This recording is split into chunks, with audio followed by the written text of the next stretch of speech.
America, Iran, Israel దేశాల నడుమ కొన్ని నెలలుగా రగులుతున్న తీవ్ర సైనిక ఘర్షణల్లో శనివారం రాత్రి ఊహించని పరిణామం చోటు చేసుకుంది.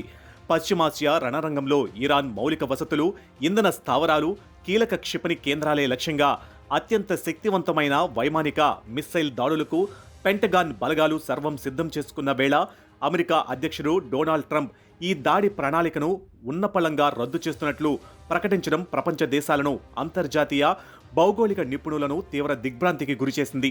తన అధికారిక సోషల్ మీడియా వేదిక ట్రూత్ సోషల్లో అధ్యక్షుడు ట్రంప్ ఈ విషయాన్ని అత్యంత నాటకీయ శైలిలో వెల్లడించారు.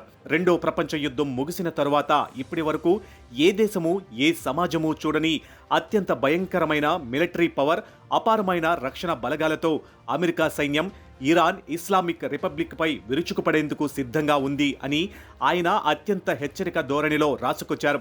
అయితే దాడులు ప్రారంభమయ్యే చివరి నిమిషంలో ఇరాన్ ప్రభుత్వంతో పాటు పశ్చిమ ఆసియాలోని ఇతర మిత్ర దేశాలు వైట్ హౌస్ను సంప్రదించాయని, ఒక సమగ్ర శాంతి ఒప్పందానికి ప్రాథమిక చట్టం కుదిరినందున ప్రతీకార సైనిక దాడిని నిలిపివేయాలని అమెరికాను కోరినట్లు ట్రంప్ వెల్లడించారు.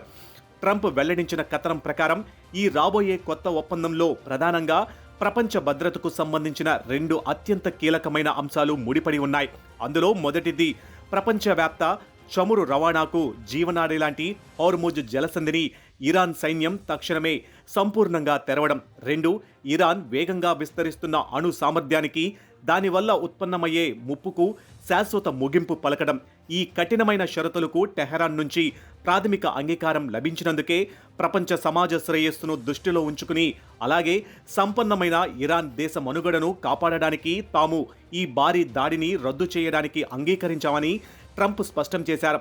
ఈ చారిత్రాత్మక ఒప్పంద ప్రతిపాదనకు అమెరికా మిత్రదేశమైన ఇజ్రాయెల్ కూడా సంపూర్ణ మద్దతు ప్రకటించిందని, ఇక అందరూ వేగంగా పనిచేసి ఈ డీల్ను పూర్తి చేయాలని ఆయన పిలుపునిచ్చారు.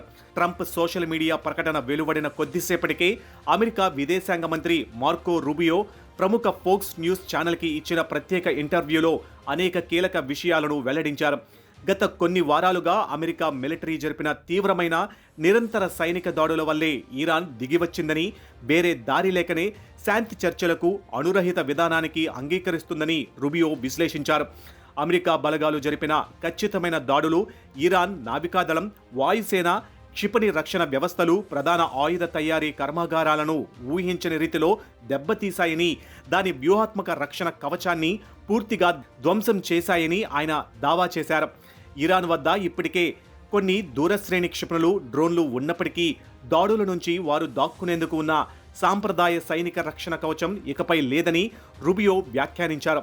పశ్చిమాసియాలో నెలకొన్న మొత్తం సైనిక సమీకరణాలు ఇప్పుడు మారిపోయాయని, అందుకే తీవ్ర బలహీనమైన స్థితిలో ఉన్న ఇరాన్ హోర్ముజ్ జలసంధి పునఃప్రారంభంపై, డీన్యూక్లియరైజేషన్ ఒప్పందంపై అమెరికాతో మాట్లాడడానికి ఎంతో ఆతృతగా ముందుకు వచ్చిందని పేర్కొన్నారు.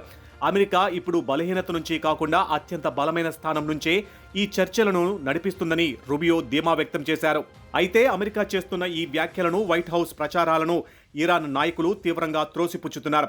ఇరాన్ పార్లమెంట్ జాతీయ భద్రత, విదేశాంగ విధాన కమిటీ అధికార ప్రతినిధి ఎంపీ హాసన్ గష్నాబీ ఈ వ్యవహారంపై స్పందిస్తూ సంచలన వ్యాఖ్యలు చేశారు. యుద్ధం ఏ దిశగా సాగినా, దాడులు పెరిగినా లేదా తగ్గినా హోర్ముజ్ జలసంధిలో వాణిజ్య ఓడల రాకపోకలను, భద్రతా నియమాలను నిర్వహించేది కేవలం ఇస్లామిక్ రిపబ్లిక్ ఆఫ్ ఇరాన్ మాత్రమేనని ఆయన స్పష్టం చేశారు.